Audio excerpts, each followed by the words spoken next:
చెప్తా ఆయన సంగతి రేపు యాదాద్రి మీద సిట్టింగ్ జడ్జితో ఎంక్వైరీ చేసినాం, జ్యుడిషియల్ ఎంక్వైరీ రాసినాం మా ప్రభుత్వంకి వెళ్ళి.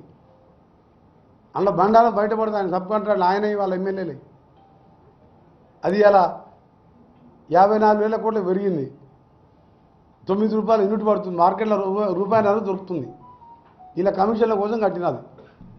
దాన్ని ఇప్పుడు సపోజ్ చేసి 2 యూనిట్లు ప్రారంభించడానికి వచ్చే సంవత్సరం వరకు పూర్తి చేయాలని యాదాద్రి ప్లాంట్ని దాని మీద ముఖ్యమంత్రి గారి మీద ఒత్తిడి చేస్తున్నాం.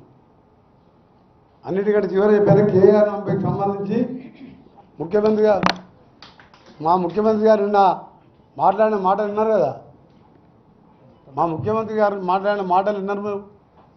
ఆయన సరైన జవాబు చెప్పిండు. ఇప్పటికే మళ్ళీ డిమాండ్ చేస్తున్న మా ముఖ్యమంత్రి గారు చెప్పిన దాంట్లో రేపు అసెంబ్లీలో చర్చిద్దాం, ఎన్ని గంటలైనా చర్చిద్దాం. మీ అగ్రిమెంట్ కరెక్టా అదా, మీరు ఎందుకు ఒప్పుకోరు? ఆ మొత్తం కేఆర్ఎం కృష్ణా ప్రాజెక్టుని మీరు కేంద్రానికి ఎందుకు అప్పచెప్పిండు? ఇదే ప్రూఫ్. క్షమాపణ చెప్పి నల్గొండకు వచ్చి నువ్వు ఏదైనా చెప్పుకోమో ఫస్ట్ క్షమాపణ చెప్పాలి. లేకుంటే జరిగే పరిణామాలకు మా ప్రభుత్వాన్ని కానీ మాది కానీ బాధ్యత కాదు. పూర్తిగా నువ్వు చేసిన నాశనం. చివరిగా చెప్తున్నా, నీ బిడ్డ అరెస్ట్ కాకుండా ఉండటానికి నువ్వు ప్రాజెక్టుల పేరు మీద చేసిన దోపిడీ మీద 7 కేసులు పెట్టి ఇలా జార్ఖండ్ సీఎం కేజ్రీవాల్ సీఎం రేపో మాపారం చేస్తుంటారు. జార్ఖండ్ సీఎంని ఇలా కాంగ్రెస్ గవర్నమెంట్ని వేధిస్తుంది కదా, నేను కూడా జైలు పోతా, ఇన్ని కోట్లు తిన్నా, నా బిడ్డ నేను కొడుకు అని చెప్పి రాష్ట్రం కృష్ణా ప్రాజెక్టులను కేంద్రానికి అప్పచెప్పింది ఆయనే. అదే సాక్ష్యం కదా. బీజేపీ ఎంపీలు చెప్పింది కదా, రేపు 60 ఫోన్లు దొరికినాయి, రేపం పాప కవిత అరెస్ట్ అవుతుందని రోజు బీజేపీ ఎంపీ స్టేట్మెంట్ ఇచ్చారు. ఎందుకు అరెస్ట్ కాలే? ఇగో ఇటువంటి అన్ని రాష్ట్రానికి అన్యాయం చేసేస్తున్నాను. పోయినసారి పార్లమెంట్ మెంబర్గా చూశాను నేను. ఏ రైతు బిల్లు తెచ్చినా, జిఎస్టీ తెచ్చినా, ఏది తెచ్చినా దానికి సపోర్ట్ చేసేది Congress party, DMK party, TMC వాళ్ళం మేము బైకాట్ చేసేవాళ్ళం.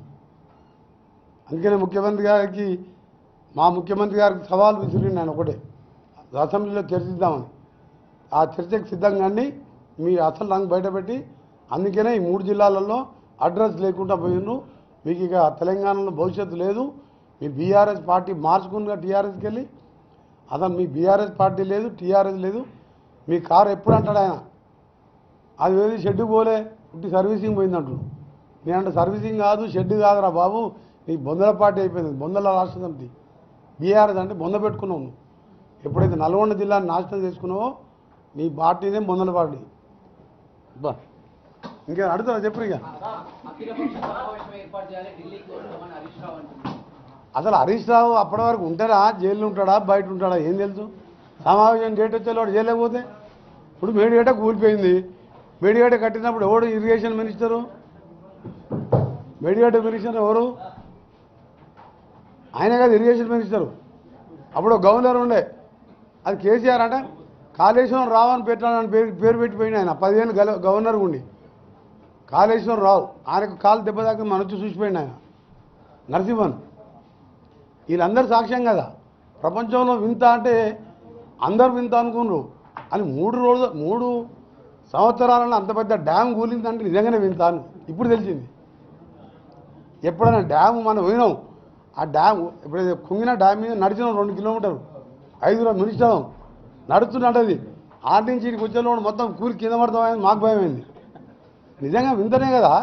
3 ఏళ్ళల్లో డ్యామ్ దిగిందంటే వాడేమంటాడు, కొందరు ఆఫీసర్లు తెల్లారి మాకు డౌట్ వస్తుందని పోలీస్ ఆఫీసర్లు స్టేట్మెంట్ ఇచ్చారు. ఇది విద్రోహ చర్యలా అనుమానం ఉందని. ఎవరికైనా బుద్ధున్న తను విద్రోహ చర్య బాంబులు పెడితే పైకి లేస్తుంది కానీ కిందికి దిగుతా. కేసీఆర్ ఏమనుకున్నంటే 4 మాటలు వచ్చాయి. కేసీఆర్ బిడ్డ కొడుకు అల్లునికి ఏంటంటే పిటకథలు చెప్పుడు తెలుసు, అల్లుడు వస్తే అడవనుకుంటాడు, బిడ్డాడు ఏది చెప్పినా నమ్ముతాను అనుకున్నాడు. నేనే చూపించాను, నేనే ప్రపంచంలో వింత అంటే ఆ వింత కాస్త 3 ఏళ్ళకే కూలిపోయి నిజంగా వింత అనిపించుకున్నది. అందుకని నల్గొండకు వస్తే కేసీఆర్ని ప్రజలు ఉరికిచ్చి మన ఎన్నికలు ఎట్లా కొట్టిన ఓట్లతోని ఈసారి కూడా మళ్ళీ ఓట్లతోనే కొడతారు. 2 పార్లమెంట్ ఎలక్షన్ల టీఆర్ఎస్ డిబేట్ వస్తే నా పేరు వెంకరెడ్డి కాదు. 2 పార్లమెంట్ల వాళ్ళిద్దరూ భువనగిరి నల్గొండ మల్లన్న సాగర్ కొండపోతే నిండుంటుంది, కింద భువనగిరి ఆలేరులా మూసి నీళ్ళు, బోరైతే మూసి వాసన, మంచినీళ్ళు లేవు. అంటే మా తెలంగాణ కాదా భువనగిరి ఆలేరు? ఆడ డిబేట్ రాదు. ఆడ అయిలే 50,000తో గెలుచుడన్నా 50,000కు 130 ఓట్లు తక్కువ వచ్చినాయి. 5 ఏళ్ల కింద చెప్పిన ఆ మాట నేను. అందుకనే చెప్తున్నా, ఇవాళ జగదీష్ రెడ్డి నిన్న మాట్లాడింది కాబట్టి ఆయన గురించి ఎక్కువ మాట్లాడతలేను. కేసీఆర్ త్వరలో వస్తుంది, పులి లేచిందాను, పులి లేదు పిల్లి లేదు, మొత్తం దుకాణం బంద్ చేసుకొని మొత్తం మూటా మూల చదువుకొని స్పెషల్ ఫైట్ రెడీ పెట్టుకుని ఇంకా స్పెషల్ ఫైట్ ఎందుకు రద్దు చేసుకుంటలేడు ఆయన?